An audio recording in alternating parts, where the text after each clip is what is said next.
TRP की भूखे इतने हो गई है मीडिया जगत जो है। कुछ एक हद तक ऐसी हैं मीडिया हाउसेस जो परोसती हैं, ये कर लिया हमने, वो कर लिया, हालात ये हैं, आसार ये हैं, शूटिंग चल रही थी, मैनिपुलेटेड शूटिंग चल रही थी। राष्ट्रद्रोह का विषय मैं मानती हूँ इसको। किस तरीके से वो परोस रहे थे खबरों को, दुखद है, अफसोसजनक है। ऐसे चेहरे को तो परमानेंटली बैन करना चाहिए।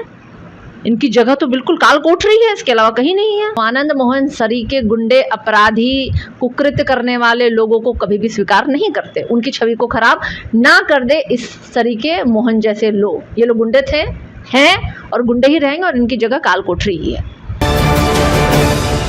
नमस्कार, आप देख रहे हैं BMW न्यूज बिहार। आपके साथ मैं हूं रिया सुमन। देखिए, बिहार के नेता प्रतिपक्ष तेजस्वी प्रसाद यादव ने कई मीडिया पे सवाल खड़ी करते नजर आ रहे हैं। बता दें, उन्होंने ट्विटर पे लिखा कि अगर मीडिया ही ऐसा काम करेगा तो देश पे भरोसा किस पे किया जाए। बता दें, कहा जाता है देश के अंदर मीडिया चौथा स्तंभ है और इन दिनों जब पाकिस्तान और इंडिया के बीच महायुद्ध चल रहा था, इस बीच कई मीडिया वालों ने जो तस्वीरें हैं वो बेफेक तस्वीरें चलाई गई, जिसको लेकर बता दें कई टीवी चैनलों ने आकर माफी भी मांगा लाइव में। लेकिन तेजस्वी यादव का साफ तौर पे कहना है कि उन पे भी अब कार्रवाई होना चाहिए। बातचीत करेंगे हमारे साथ आरजेडी प्रवक्ता सारिका पासवान है। कैसे देखते हैं मैडम इसे? देखिए, वर्ल्ड जर्नलिज्म के इंडेक्स में भारत जो है 147वें पदान पे है। आई थिंक उससे भी एक पदान नीचे है वो इसलिए क्योंकि आजकल के हमारे पत्रकार जो है ना, वो खबरें खोजते नहीं हैं, शोध नहीं करते हैं। अब उन्हें एक दे दिया जाता है मटेरियल और वो क्या करते हैं, वो बोल देते हैं। टीआरपी की भूखे इतने हो गई है मीडिया जगत जो है। मैं सबकी बात नहीं कर रही हूँ, मैं पर्टिकुलर कुछ लोगों की बात कर रही हूँ। आज भी हमारी पत्रकारिता जिंदा है, भरोसा है, लोग पढ़ते हैं खबरों को, लोग देखते हैं।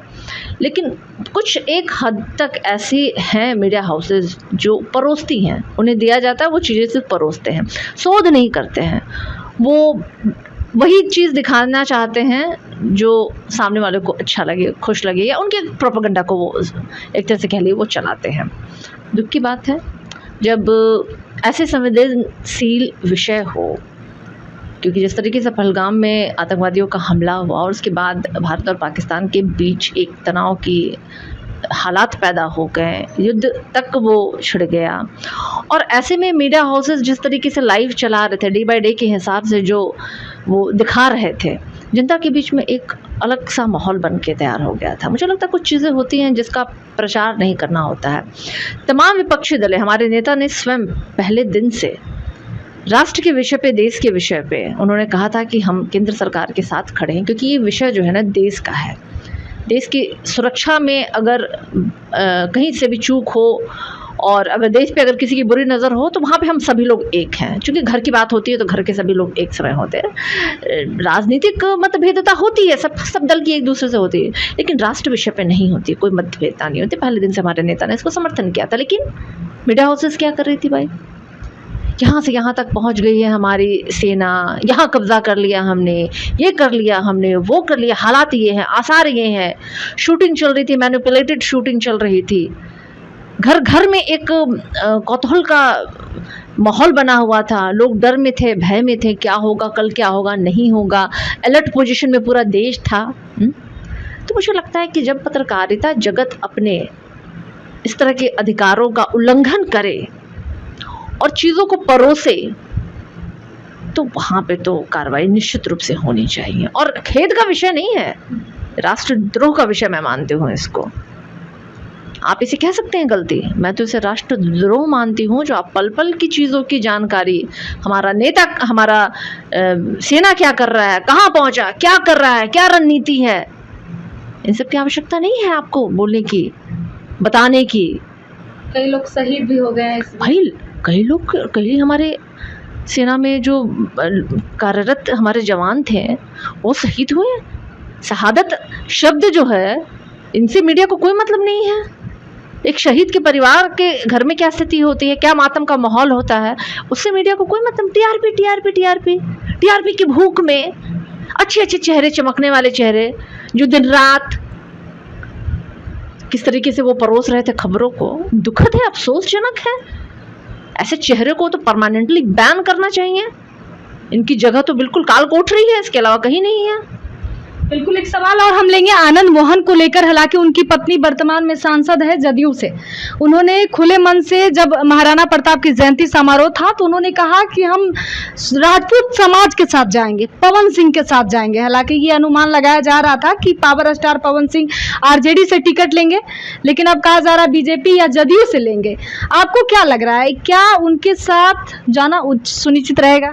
देखिए, मैं तो इस व्यक्ति को जानती ही नहीं हूँ, और आपने जो इनकी बड़ी बड़ी बातें कही, फलाना प्रताप सिंह और ये, तो महाराणा प्रताप सिंह भी जो है ना, वो इनको अपने साथ लेने से इनकार कर देंगे जीवित होते तो, क्योंकि इनकी जो रही है ना कुकर्म और कुकृत जो इन्होंने किया है, एक दलित अफसर के हत्या का साजिश, और भाई हमारे अचेत मुख्यमंत्री जी ने कितने षड्यंत्र करके इनको जेल से बाहर निकाला।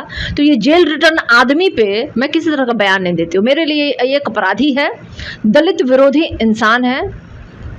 अगर मुझे सजा देना होता तो मैं इसके लिए सजा मुकर्रर कर दी होती। तो आपको लगता है कि पॉलिटिक्स में से अब उनको हट जाना चाहिए, क्योंकि नीतीश कुमार ऐसे ऐसे लोगों को लेकर आ रहे हैं? उनको जेल में रहना चाहिए, उनको काल कोठरी में होना चाहिए। नीतीश कुमार ने अपने फायदा के लिए निकाला। निश्चित रूप से नीतीश कुमार जी को कुर्सी कुमार थोड़ी ऐसे कहते हैं, वो कुर्सी प्रेम में किसी के साथ भी अन्याय करते हैं, और उन्होंने ऐसे अपराधियों को जेल से छुड़वाया, कानून बदलवा करके जेल से छुड़वाया। यही तो टीस ना उठ रहा है नीतीश जी को, जिसके विरोध में हम लोग हैं। तो मैं तो एक ही लाइन में आपको कहती हूँ, कोई प्रताप सिंह हो, महाराणा प्रताप सिंह हो या कोई प्रताप सिंह हो, आनंद मोहन सरीके गुंडे, अपराधी, कुकृत्य करने वाले लोगों को कभी भी स्वीकार नहीं करते। उनकी छवि को खराब ना कर दे इस सरीके मोहन जैसे लोग। ये लोग गुंडे थे, हैं और गुंडे ही रहेंगे, और इनकी जगह काल कोठरी ही है। चलिए, बड़ा सवाल खड़ा होता है, काल कोठरी है उनकी सजा। बता दें, जिस तरीके से काफी षड्यंत्र से नीतीश कुमार ने आनंद मोहन को जेल से बाहर निकाला। हालांकि आप देख रहे हैं कि उनकी पत्नी अभी सांसद है जदयू से, लेकिन नीतीश कुमार के काफी करीबी आनंद मोहन अब कह रहे हैं कि हम राजपूत समाज को एकत्रित करेंगे, और उन्होंने पवन सिंह को चुनौती दिया है कि उनके साथ जाएंगे। हालांकि देखिए, अभी जिस तरीके से इन्होंने मीडिया को लेकर भी सवाल खड़ा किया है कि मीडिया को जो सत्य दिखाना चाहिए वो सत्य ना दिखा के जो लोग चाहते हैं। सूर्या हॉस्टल एक बार अपने बच्चे को जरूर भेजें। सीमांचल का सर्वश्रेष्ठ हॉस्टल, 4ठी कक्षा से 10वीं तक कोचिंग एवं ट्यूशन निःशुल्क, बेहतरीन और हर सुविधा से लबरेज। हमारा पता है दलन कटिहार। संपर्क करें 7903464641 पर। हमारा वीडियो अगर आपको अच्छा लगा हो तो आप हमारे वीडियो को लाइक करें, शेयर करें और हमारे चैनल को सब्सक्राइब जरूर करें।